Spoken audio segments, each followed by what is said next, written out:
బీసీలంటే ఓట్లేసే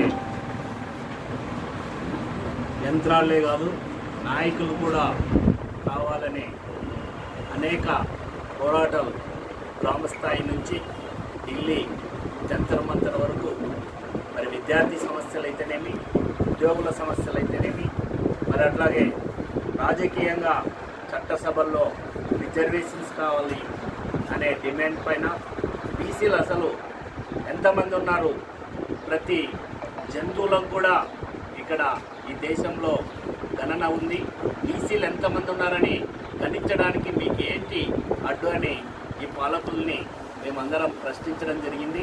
అందులో భాగంగానే మరి పెద్దలు గౌరవనీయులు మరి నారా చంద్రబాబు నాయుడు గారు సీఎం గారు ఖచ్చితంగా వీటికన్నిటికీ మేము బీసీలకి బలంగా నిలబడతామనే ముఖ్య ఉద్దేశంతోనే ఇక్కడ పెద్దలు గౌరవనీయులు కర్నూలు పార్లమెంట్లో బీసీలు అధికంగా ఉన్నారు, బీసీలకి తప్పకుండా న్యాయం చేయాలనే ఉద్దేశంతోనే మరి మన గౌరవ బస్తిపాటి నారాజు గారికి టీడీపీ టికెట్ ఇవ్వడం, ఇక్కడ పెద్ద ఎత్తున అందరి ఆశీర్వాదంతో పెద్ద మెజార్టీతో గెలిచినందుకు బీసీల అందరి తరఫున ఆయనకు ప్రత్యేక ధన్యవాదాలు తెలుస్తూ ఉన్నాం.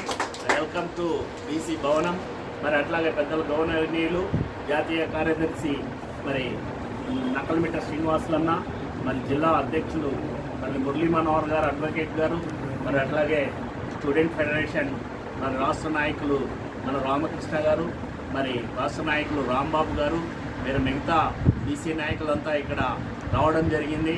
మా డిమాండ్స్ ఏవైతే ఉన్నాయో మరి మేమైతే ఏవైతే మరి గత శతాబ్దాలుగా పోరాటం చేస్తూ ఉన్నామో ఖచ్చితంగా మరి ఏవైతే చట్టసభల్లో రిజర్వేషన్స్ ఖచ్చితంగా కావాలనే అంశం ఒకటి, మరి అట్లాగే ఏదైతే కుల గణన జరగాలని తప్పకుండా జరిపించి తీరుతామని ఎలక్షన్స్లో అన్ని పార్టీలు చెప్పడం జరిగింది.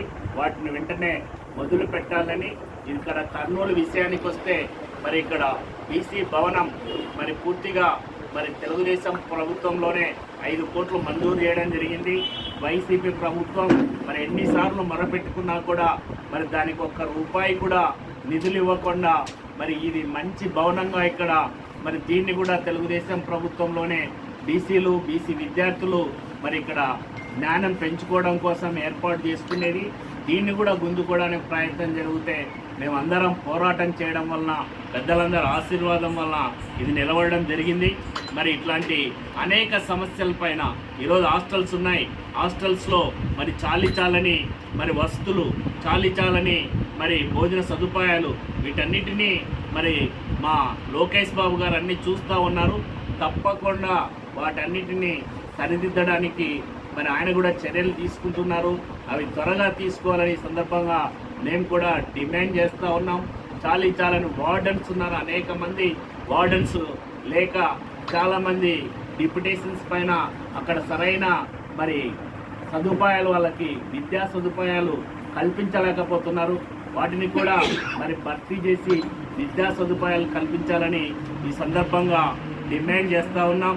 మరి మా ఎంపీగా ఇక్కడ గెలిచి మా బీసీలని మర్చిపోకుండా, మా బీసీ భవనాన్ని మర్చిపోకుండా ఇక్కడ వచ్చి ఈ ప్లాట్ఫామ్ మీదనే నేను గెలవడం జరిగిందని గర్వంగా చెప్తున్నందుకు మేమందరం కూడా గర్వంగా ఫీల్ అయ్యి మరి అది ఖచ్చితంగా మరి అతి తొందరలోనే ఆ బీసీ భవనాన్ని పూర్తి చేయడానికి తప్పక ఆయనతో పాటు మేమందరం కూడా చర్యలు తీసుకుంటామని ఈ సందర్భంగా తెలియజేస్తూ ఈ అవకాశం ఇచ్చిన పెద్దలకు మీకు మరొకసారి ధన్యవాదాలు.